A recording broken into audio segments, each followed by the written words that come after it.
Bonjour tout le monde, j'espère que vous allez très bien. Bienvenue dans cette séance d'exercice. Vous êtes prêts? J'espère. Avant de commencer cette séance d'exercice, il faut surtout passer par cette étape. Il faut toujours avoir l'habitude de faire ça, c'est de tracer des cartes mentales concernant les notions que vous avez apprises dans n'importe quelle matière.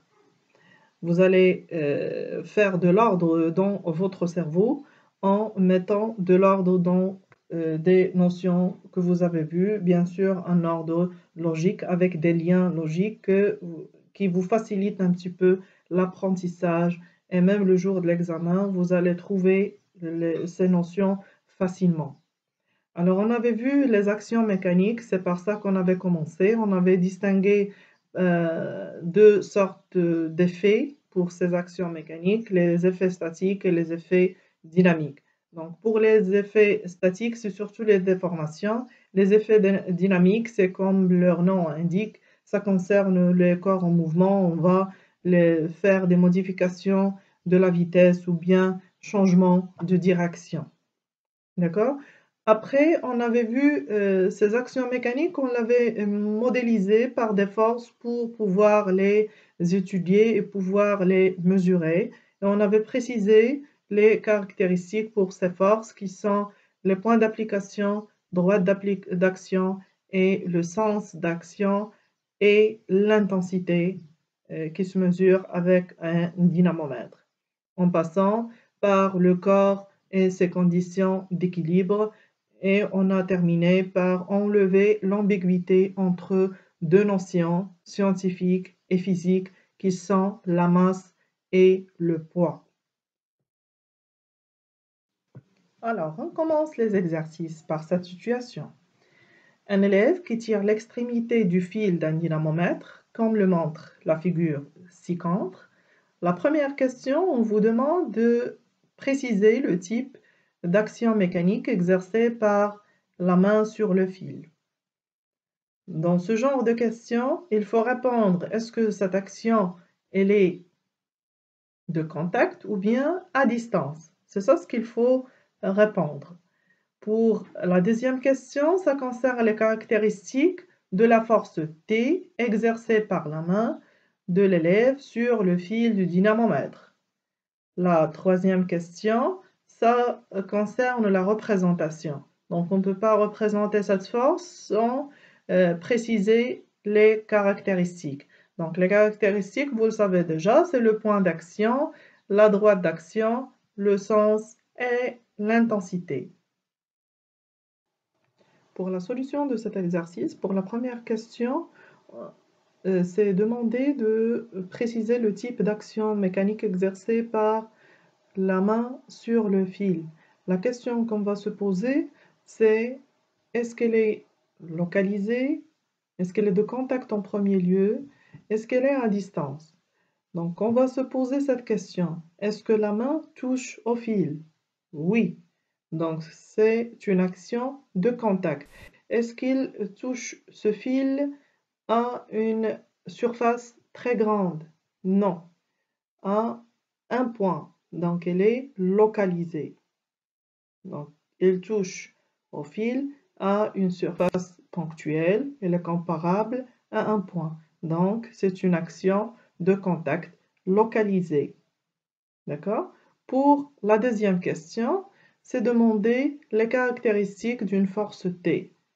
Les caractéristiques, comme vous le savez, sont quatre: le point d'application, la droite d'application, le sens et l'intensité. Donc, le point d'application, c'est surtout le point de contact entre celui qui fait ou bien qui exerce la force et celui qui va subir la force. Donc, c'est le point A. Pour la droite d'application, c'est la droite verticale passant par A ou bien c'est la droite AP, on va la déterminer par deux points. Pour le sens, c'est du point d'application vers le sens de la force. Donc on se pose la question, qu'est-ce que fait cette main pour le fil?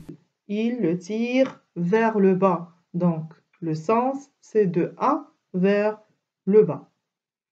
Alors, pour l'intensité, vous voyez l'aiguille de dynamomètre et désigne 4, mais vous voyez la consigne, c'est fois 2 newtons. Donc, ce que vous allez voir sur le dynamomètre, vous allez le multiplier par 2 pour avoir la valeur de l'intensité exacte. Là, c'est la représentation de la force T. Pour représenter cette force, il faut utiliser l'échelle donnée. On avait donné que 1 cm vaut 4 newtons ou bien 1 cm pour chaque 4 newtons. Ce qu'on a comme intensité, c'est 8 newtons. Donc on doit faire la règle de 3. Et comme ça, on aura la mesure de notre vecteur qu'on va la tracer. Elle va commencer du point d'application et vers le sens de la force et suivant la direction qu'on avait déjà déterminée comme étant la droite d'application et elle mesure 2 cm exactement. Après avoir vu la vidéo du cours concernant l'équilibre d'un corps soumis à deux forces, il est temps de faire les exercices d'application. Et on va commencer par cet exercice. Donc, vous allez déterminer quels sont les corps en équilibre en justifiant votre réponse, bien sûr en se basant sur les conditions d'équilibre d'un corps soumis à deux forces qu'on vient de voir dans le cours. Alors, on va commencer par le corps S1. Est-ce qu'il est vraiment en équilibre? On va vérifier simplement les conditions d'équilibre d'un corps soumis à deux forces, qui sont, est-ce qu'ils ont la même droite d'application? Oui, ils ont la même droite d'application. Est-ce qu'ils ont deux sens opposés? Oui. Même intensité? Oui, ils mesurent la même mesure. Alors, pour S2, elle est en déséquilibre. Pourquoi? On a deux sens opposés. Oui, c'est vrai. On a de la même intensité. Également, c'est vrai. Mais est-ce qu'ils ont les mêmes droites d'application? Non. Ils ont des droites d'application qui sont parallèles. Lorsqu'on va tirer, le corps va tourner, c'est-à-dire il n'est pas en équilibre. En équilibre, c'est-à-dire il ne bouge pas. Donc, pour S3, il est en équilibre également, car les deux forces sont de deux sens opposés, de même intensité et de même droite d'application. Pour S4, ils sont, ou bien le corps il est en déséquilibre. Pourquoi? Car les deux forces ont le même sens et ça saute aux yeux. Ils ont même intensité, mais ils ont le même sens et ils n'ont pas la même droite d'application. Alors pour ce genre d'exercice, ça concerne surtout les bilans de force et les caractéristiques et la représentation des forces. Les caractéristiques, là on va même traiter ce qu'on appelle les conditions d'équilibre d'un corps soumis à deux forces et on va voir comment ou bien où on utilise exactement ce genre de conditions. Alors, pour la première question, ça concerne le bilan des forces exercées sur le corps. Toujours, lorsqu'on veut déterminer le bilan des forces, on doit premièrement préciser le système étudié, deuxièmement les forces de contact et les forces à distance. Donc on va commencer par le système étudié. Et on avait dit que pour déterminer le système étudié, il faut toujours chercher le mot qui se trouve après exercer sur. C'est simple, je pense. Donc, je vous demande ici de préciser le bilan des forces exercées sur le corps. Alors, quel est le système étudié? C'est bien le corps S. Alors, les forces de contact, on va chercher les objets qui sont en contact avec cet objet ou bien ce corps S qu'on avait déjà déterminé étant le système étudié. Le corps S est en contact avec le fil du dynamomètre. Donc, la force de contact ou bien la première force sera la force exercée par le fil du dynamomètre sur le corps S. Et on va la nommer T. On va chercher est-ce qu'il y a un autre objet qui est en contact avec ce corps S? Non, il n'y a pas un autre corps. Donc, on peut passer maintenant aux forces à distance. Donc, les forces à distance, toujours, on met en premier lieu la force exercée par la Terre sur tous les corps qui se trouvent sur notre planète ou bien les corps étudiés, sauf s'il y a un aimant, bien sûr. On va l'ajouter aussi. Donc, la force exercée dans notre cas à distance, c'est la force exercée par la Terre sur ce corps qu'on appelle tout simplement le poids du corps et on la symbolise par P. Pour la deuxième question, ça concerne les caractéristiques des forces exercées sur ce corps. Après qu'on les avait déterminées dans la question précédente, on peut maintenant tirer les caractéristiques. Mais il faut toujours mettre de l'ordre un petit peu dans vos réponses et surtout du côté organisation, il vaut mieux lorsque vous avez plus qu'une force, il faut bien mettre un tableau, il faut bien employer un tableau pour être bien organisé et ce sera plus clair et lisible pour les correcteurs le jour de l'examen. Donc, pour les forces, on n'a que ces deux forces, T et P.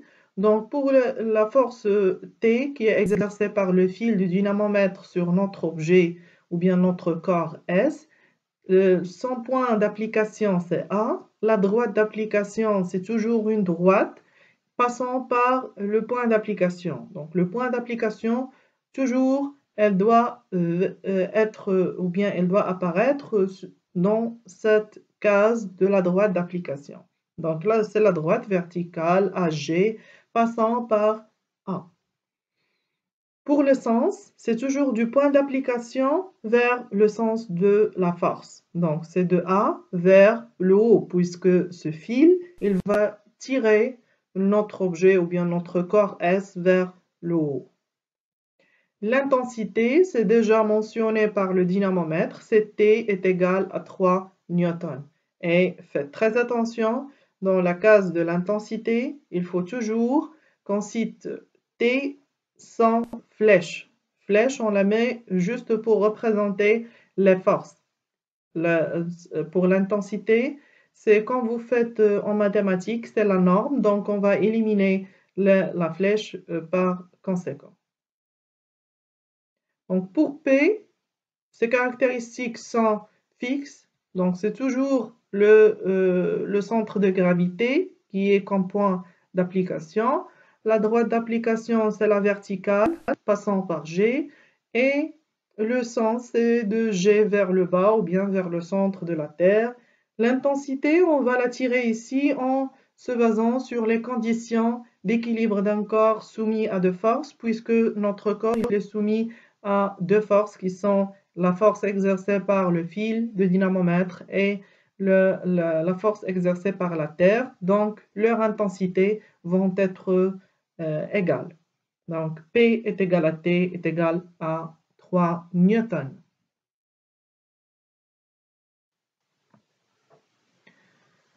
Donc, pour la dernière question, ça concerne la représentation. Alors là, on va utiliser l'échelle donnée dans cette question.